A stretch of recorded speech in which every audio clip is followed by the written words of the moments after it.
Happy Sunday, everyone.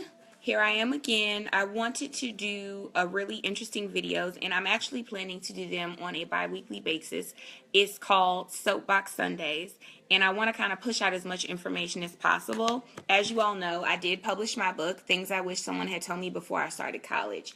But in the midst of writing my book and in the midst of kind of doing some research and keeping up with a lot of my students, I see that there's a lot of information that I would really like to know, and as I'm learning that information, I want to make sure that I'm pushing it out.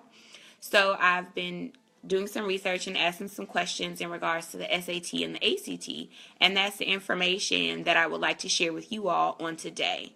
There's quite a bit, and my stuff is everywhere, but if you bear with me, I definitely feel like we can all benefit from putting this information out. So let's get started. First of all, the two websites that I referenced while reviewing the information were collegeboard.org and act.org.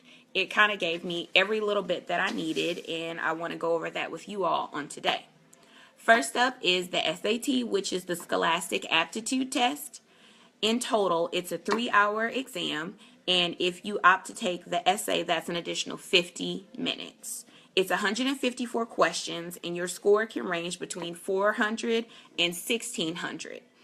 If you do the writing, you can score between a 2 and an 8, which is pretty awesome. So those are the key components for the SAT, and also there's no penalty for guessing. So as far as the ACT is concerned, that is the American College Test. It is a 2-hour and 50-minute exam, and if you do the essay portion, that's an additional 40 minutes. There's a 215 questions, and your score can be between a 1 and a 36. If you opt to do the writing, you can score between a 2 and a 12. A lot of people don't know whether they should take either or, so I would say take both. Depending on your time frame and your funds, you could probably get the score of your desire by taking it once, seeing your score. If you don't like it, then go ahead and take that again. Again, on the ACT, there's no penalty for guessing. I don't know if it's still a thing where people just pick C, but don't leave anything blank. You want to go ahead and put something down. Pick C or draw a diagram. My sister did that.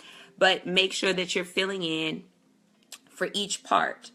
So the content of the exams are pretty comparable. They go over reading, writing and language, math, some science, and then there's essays if you choose to. Let's talk about test prep, because a lot of people are like they don't feel prepared or they don't have the information that they need. So there are paid services that you can do to get ready for the exam, but the most interesting thing that I saw was that there are apps for it. So if you have an iOS or Google Play, you can go and search for ACT prep or SAT prep, and you can go over questions literally every day. Where was that in 2003? Because I definitely could have benefited from using that. Another thing that is for great usage is the ACT has a streaming service, so they have online courses, and if you sign up on their act.org website, they'll ping you when they're having them, so you can literally sit and watch an instructor and kind of get acclimated with the exam.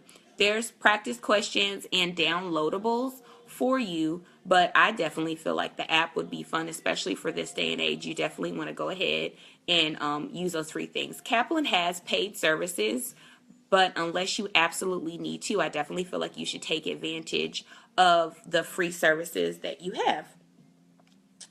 There are waivers if you feel like you can't afford the exam, and you have to be eligible. But let's talk about pricing. So the cost of the SAT is $45, but with the essay, that's $57. And for the ACT, it's $42.50. Including the exam, it's $58.50. So these are, costs, but there are waivers. So if you check the websites, they will have a diagram for you to let you know if you are eligible. It'll ask your income and the amount of people in your household. If you qualify, then you will be able to get a waiver and take the exam for free. And the most interesting thing that I saw on the SAT website, I didn't see it on the ACT, but if you get the waiver to take the exam for free, you can also get 4 waivers for your application fees for colleges, which is great because sometimes the fees are like $25, $50, $100. But if you can avoid those fees, that's really great. And some people don't know about it. You got to take advantage of everything that you have in front of you. Also, in regards to scores, the SAT will send your college, for colleges, your score as well. So that's one less thing that you have to do. So back to the waivers. On the SAT and the ACT website, it let me know that your college counselor or your high school counselor more than likely will issue your waiver, which is the one thing that I'm about to get on a soapbox about because I'm really not happy with the way things are happening, but that's just me. So in the course of this conversation, we talked about the SAT, the ACT. Of course, you remember the websites, collegeboard.org and act.org. We went over content, times, number of questions, scores, test prep, and waivers. So the thing that I kind of want to tap on today on my soapbox is preparedness and not necessarily waiting on other people. I have been following the path of my former students that I taught in the 6th grade that are now high school seniors, and a lot of them just got their waivers for the SAT. At this time, you need to be kind of applying for colleges and getting ready. And if you haven't taken the exam, you don't have a score, you have nothing to show the colleges. So I want to encourage students and parents to kind of take it in their own hands. If you need to call the school or if you need to talk to your counselor, say, hey, I need that waiver, then you need to go ahead and do so.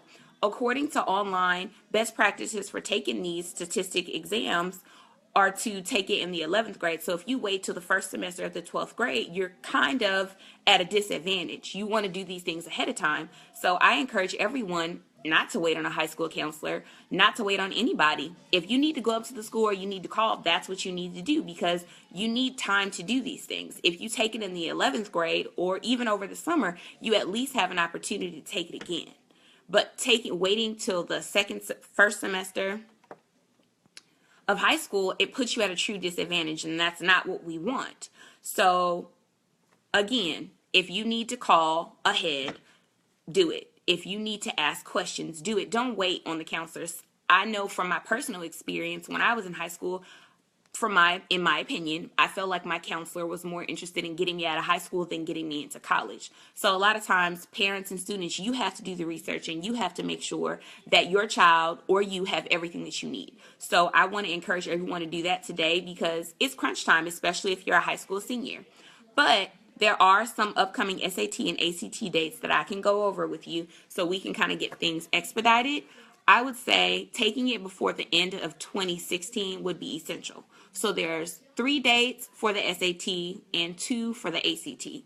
I do think that the deadline is coming up for the October SAT and ACT, but there are SATs scheduled for November 5th, and the deadline for registration is October 7th. And the December 3rd SAT, the deadline is November 3rd. So those are 2 dates that you can go ahead and get ready for. That way, going into 2017, boom, boom, you got your scores. The ACT is coming up on October 22nd, and the deadline is the 16th. So if you can't meet that one, let's go ahead and get ready for the December 10th one, which the deadline is November 4th. Again, I just think that the key to it all is being prepared. There's a lot that I would have done differently, and this is my opportunity to learn and share as much as I possibly can with my readers and with my old students. I am so excited to watch all the kids that I taught in the 6th grade go on to do great things, and that's what I'm looking forward to. And anything that I can do to help, I want to do that. So I hope that you found this information helpful, and I hope that you will continue to do some research and ask questions and just take everything into your own hands because your education and your brand starts now. So thank you all for listening, and if you do have questions, feel free to message me or you can comment on this video. But I'm so excited for everyone, and I want us all to be our best. So thank you again for listening, and if you haven't had an opportunity to read my book, please do so. It's available on Barnes & Noble, Amazon. You can check my website, www.sharmiceMowens.com. There's a lot of viable information in my book, but I'm going to keep doing my best to put out as much information as possible. So look forward to another video in the coming weeks. And thank you all and enjoy this beautiful day.